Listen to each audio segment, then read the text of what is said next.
Buenas noches, ingeniero. Este día vamos a hablar sobre las bombas volumétricas, pistones hidráulicos, motores hidráulicos. Nosotros somos el grupo número 1. Al contenido vamos a especificar los tipos, aplicaciones y selección. Siguiente, por favor. Yo les hablaré sobre bombas volumétricas. Mi nombre es Gloria Stephanie Portillo Ramos. Siguiente, por favor.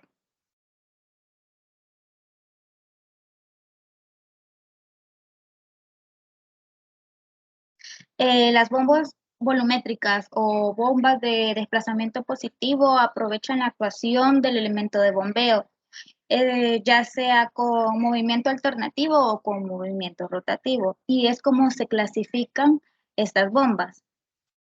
En el caso de las bombas alternativas tenemos bombas de pistón o bombas de membrana. En el caso de las bombas volumétricas rotativas tenemos las bombas de engranajes, de lóbulos, de tornillos, de paletas y las bombas de peristaltia.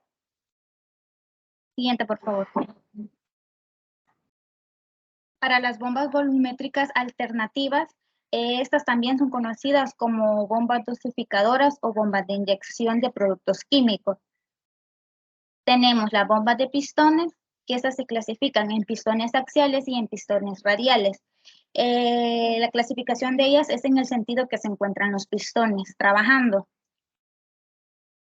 Las bombas de pistones hidráulicas también funcionan según el principio de un pistón moviéndose alternativamente dentro de un orificio, aspirando o succionando al retraerse el pistón dentro de la cavidad y expulsando el fluido del pistón al irse retrocediendo nuevamente dentro de la cavidad.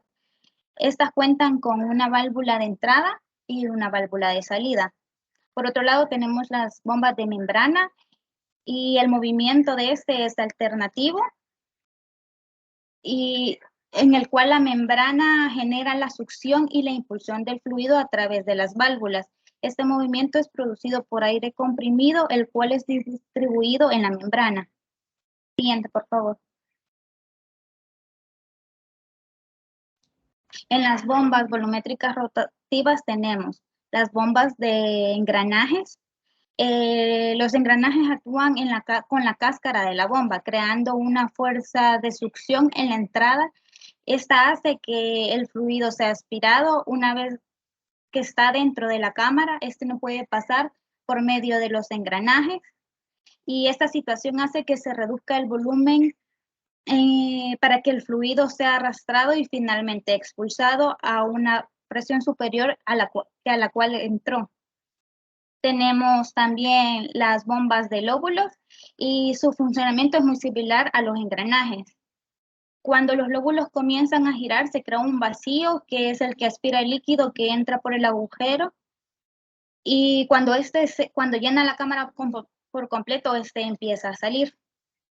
También tenemos las bombas de peristálticas y es un elemento del tipo hidráulico que permite el desplazamiento positivo de distintos tipos de fluidos. Los fluidos son contenidos en un tubo flexible en forma de tipo C al interior de la cubierta. Y se tiene una pareja ya sea de rodillos o de zapatas que estos aprietan el tubo flexible y hacen que salga el líquido del tubo. Por otro lado tenemos las bombas de paletas. Estas admiten y descargan el flujo de acuerdo con los cambios del espacio comprendido entre las paletas contenidas en un rotor que gira. Estas varían el volumen que están contra un anillo. Por último tenemos las bombas de tornillo. Esta bomba utiliza un tornillo helicoidal excéntrico que se mueve dentro de una camisa y hace fluir el líquido entre los tornillos. Se pueden tener un tornillo, dos tornillos o tres tornillos en simultáneo y esta bomba es específica para bombear fluidos viscosos. Siguiente, por favor. Para las aplicaciones de bombas volumétricas tenemos en bombas de pozos profundos, bombas de incendio, operación por molinos de viento, también para niveles de agua variables, en sistemas de lubricación, como ya vimos en el caso de las bombas de tornillo, son especiales para fluidos viscosos. También están para altas cargas a presión, bombas de aceite y gasolina, y también fumigadores de cosecha. Siguiente, por favor. En el caso de la selección de bombas volumétricas, tenemos que considerar que el caudal se mantiene constante en todo el funcionamiento. En cambio, la potencia varía conforme la altura. Y se puede ver en la imagen de la izquierda una curva característica de la bomba volumétrica. En la parte derecha tenemos la misma curva característica, lo único que vemos es el comportamiento teórico y real del caudal, de la altura y de la potencia. Siguiente, por favor.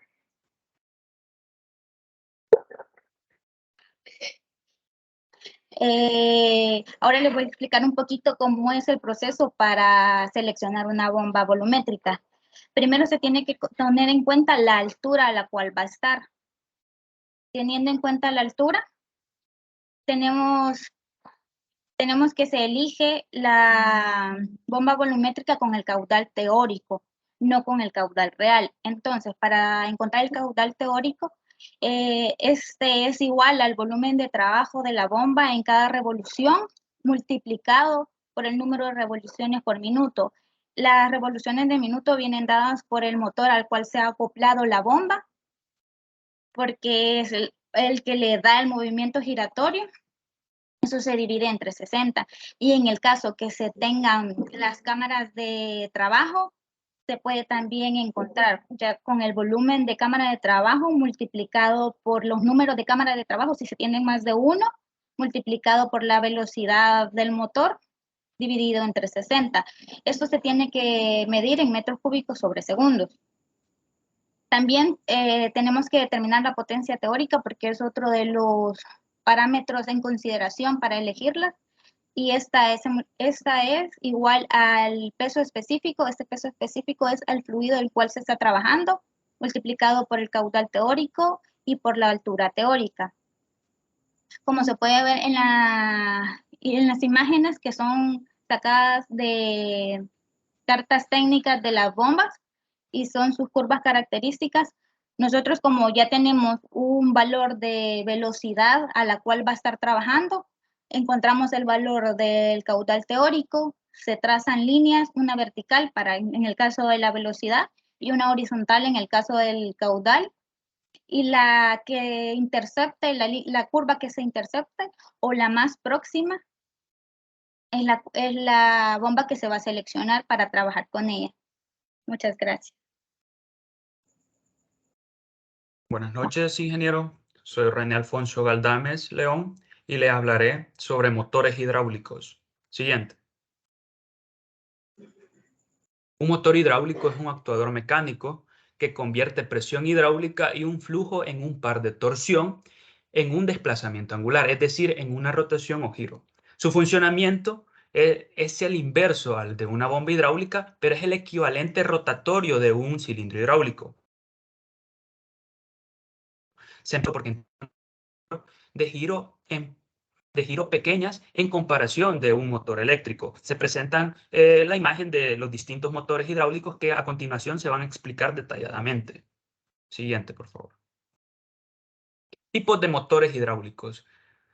Motores hidráulicos pueden existir de engranajes, de paletas, y estos de paletas pueden ser equilibrados o no equilibrados. Están los motores hidráulicos de pistones que pueden ser radiales y pueden ser axiales. Estos axiales pueden ser en línea o en ángulo. Los en ángulo también se les dicen eje quebrado. Siguiente. Se presentan diferentes GIF de los distintos tipos de motores hidráulicos que se describieron o se dijeron anteriormente. Comenzando por el motor hidráulico de engranes. Este consiste o está formado por una carcasa, por dos engranes, el engrane impulsado y el engrane impulsor. El impulsor posee el eje de salida de potencia del motor, y estos engranes pueden ser engranes rectos, pueden ser engranes helicoidales, engranes con dientes angulares y engranes planetarios. También poseen un puerto de entrada y un puerto de salida. Si se observan el GIF, ahí se puede observar el puerto de entrada, el puerto de salida, los dos engranes y la carcasa que conforma este motor. El funcionamiento de este es que la presión del puerto de entrada es mucho mayor que la presión del puerto de salida. Y la diferencia de presiones crea o provoca un desbalance en los engranes, ocasionando un torque, obteniendo la rotación en los engranes que conduce a la rotación del eje de salida de potencia, que es el eje del motor. Se puede invertir el sentido de rotación invirtiendo la dirección del caudal. Estos motores son de caudal fijo y tienen la desventaja de que son desequilibrados hidráulicamente. Sin embargo, tienen la ventaja, perdón, que son sencillos en su diseño y su construcción y son tolerantes a las suciedades que puede el fluido llevar. Siguiendo con los motores de paletas, se presenta el GIF, el motor hidráulico de paletas. ¿En qué consiste? En que es un anillo o cuerpo que es la parte azul, el rotor de paletas, que es el que está en medio, las paletas, el eje de salida de potencia y el eje y la placa de puertos. El rotor se encuentra excéntrico con respecto al anillo. Las paletas siguen la superficie del anillo cuando el rotor gira. También estos motores trabajan con dos presiones distintas, la presión de entrada y la presión de salida, como se observa cuando entra el fluido y cuando éste sale. Sabiendo que la presión de entrada es mucho mayor, como también en los motores hidráulicos de engranajes, y que la presión de salida, generando un desbalance de presión o un desequilibrio hidráulico. Por si se percata, el motor hidráulico de engranajes como el motor hidráulico de paletas sufren este mismo problema, y esto genera un desgaste en los ejes como en los cojinetes. Luego seguimos con los motores hidráulicos de pistones, los que se presentan al lado derecho. Estos son tres. Están los radiales, que es la imagen, el GIF superior, y en los GIF inferior se presentan los axiales. El axial en ángulo, que es el primero, y los rectos, que es el segundo. Estos funcionan a causa del movimiento reciprocante de los pistones dentro de los orificios. Si se observa en el GIF de la derecha, se observan de eje recto, se observan los orificios donde los pistones entran. Hablando de los pistones, de los motores de pistones radiales, consiste en un barril de cilindros, pistones con zapatas, cuerpos, anillos de apoyo y anillos de distribución. El mecanismo rotatorio es similar al motor de paletas. El barril de cilindro es excéntrico respecto al anillo y el desplazamiento puede variar combinando las excentricidades. Continuando con los motores hidráulicos de pistones axiales, el del ángulo, perdón, consiste en un barril de cilindros, pistones, placas, puertos, articulaciones de pistones, brida y eje. El eje de salida y el barril de cilindros están montados formando el ángulo entre sí y por eso viene su nombre.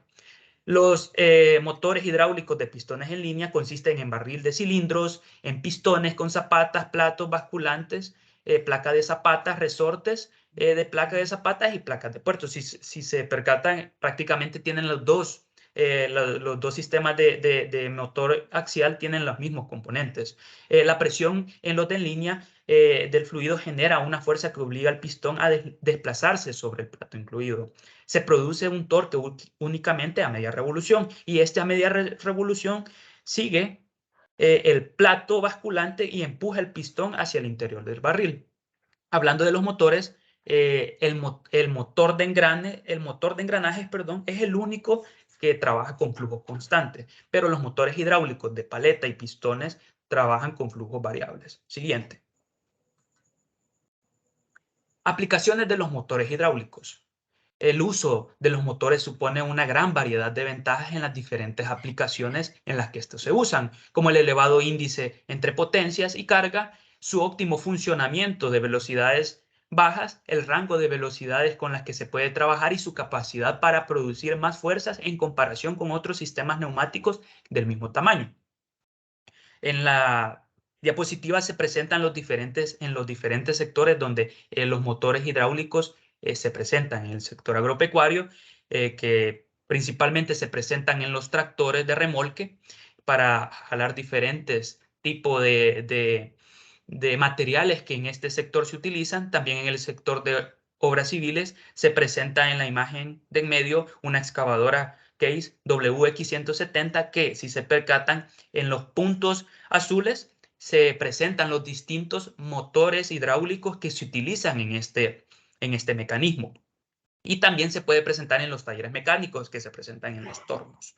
En estos motores se pueden usar máquinas pesadas como grúas o excavadoras, como se presentó en el sector de obras civiles, por ejemplo, tanto en la transmisión de grúas, como en los motores para ruedas de vehículos, tornos, torres de perforación y hasta en trituradoras de vehículos.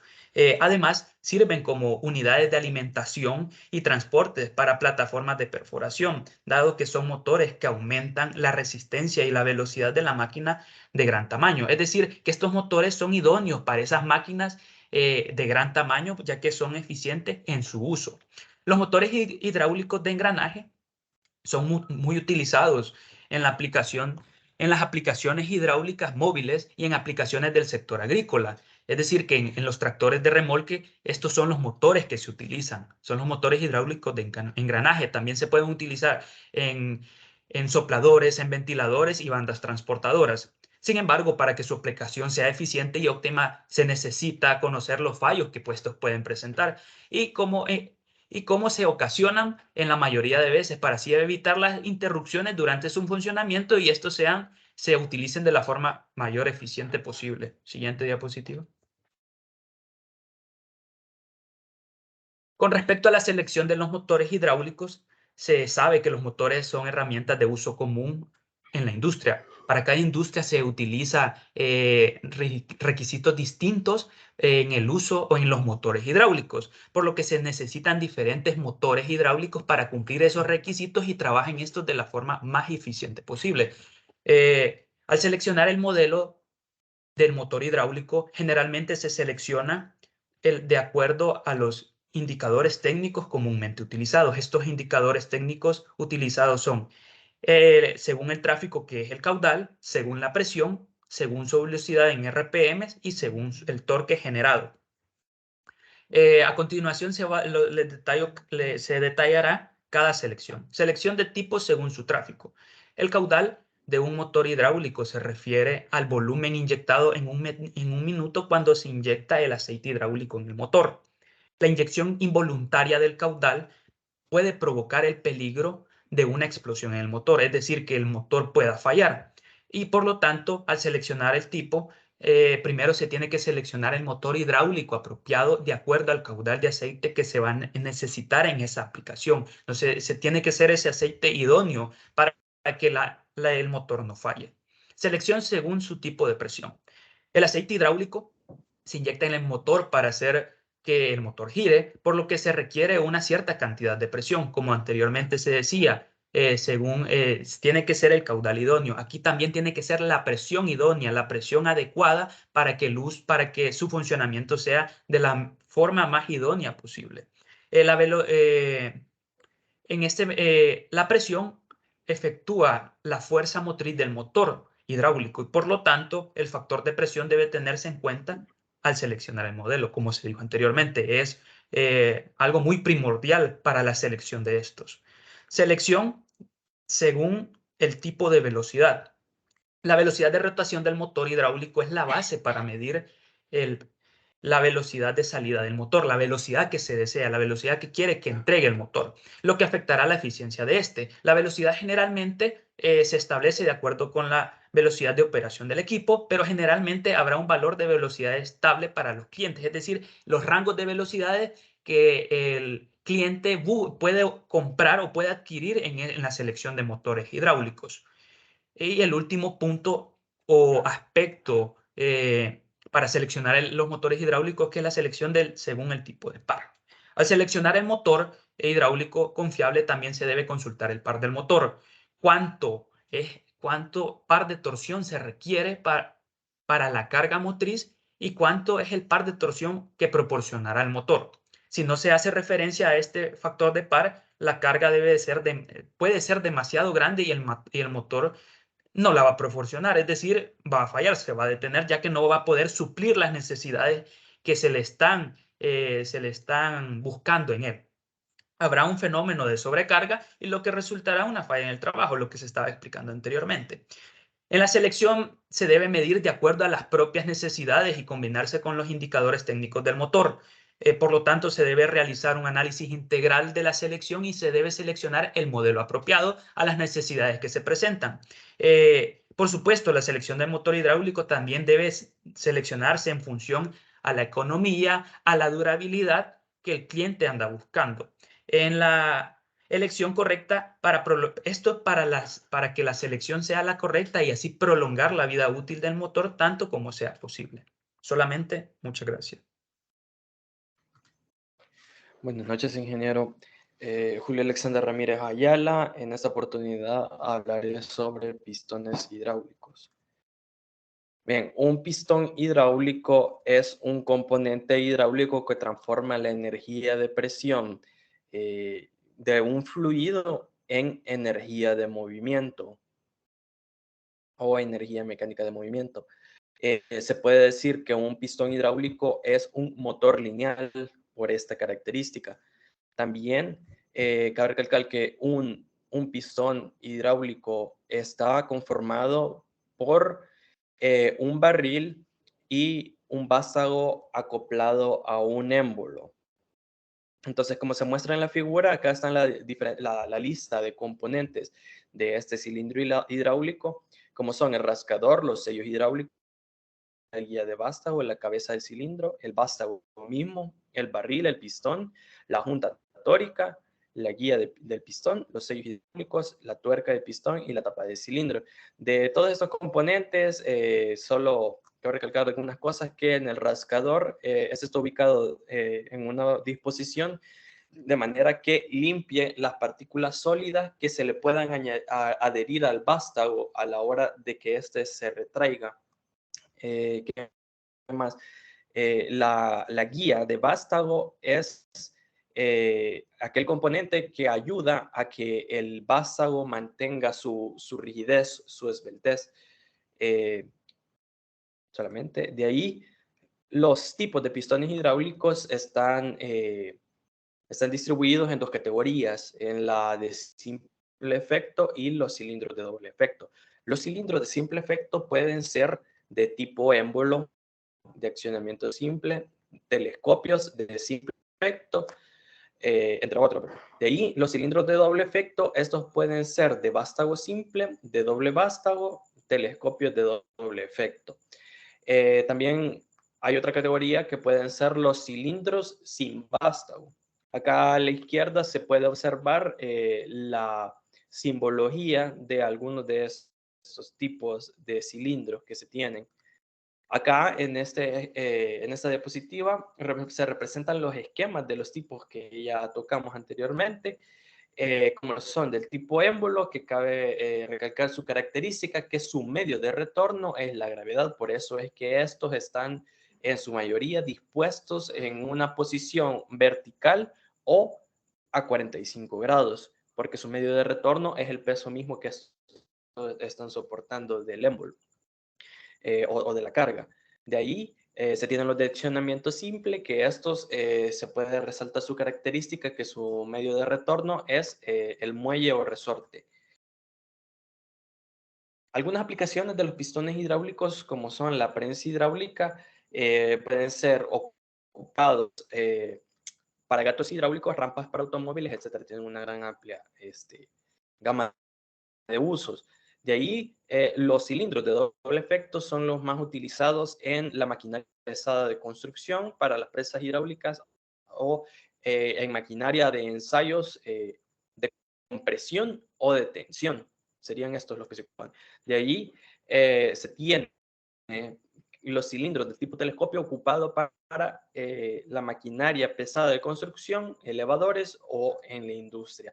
Acá en esta diapositiva se pueden observar tres diferentes aplicaciones también, una prensa hidráulica para ensayos, una plegadora hidráulica que de ella se puede resaltar la característica que ambos cilindros deben estar alimentados por una sola fuente o tener una línea de retroalimentación con el fin de que ningún cilindro tenga la carrera más avanzada que el otro los dos tienen que estar alineados.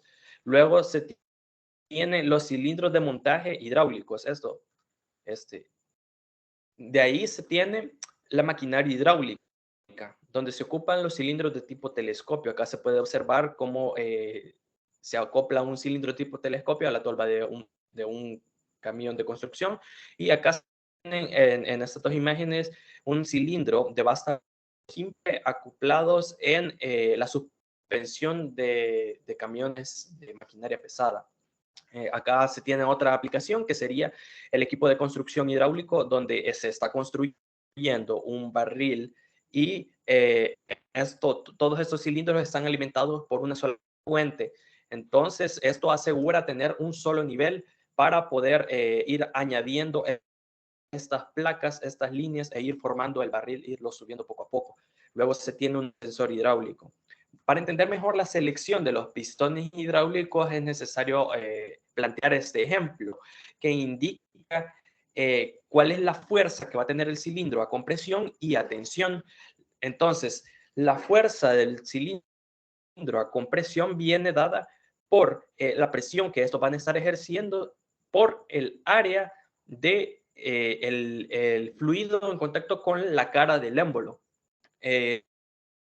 Y la fuerza del pistón a tensión, esta va a estar dada por la presión que estos estén ejerciendo, multiplicada por el área anular entre el émbolo o pistón y el vástago. Entonces, acá esa área se saca solo restando el área del pistón menos el área del vástago.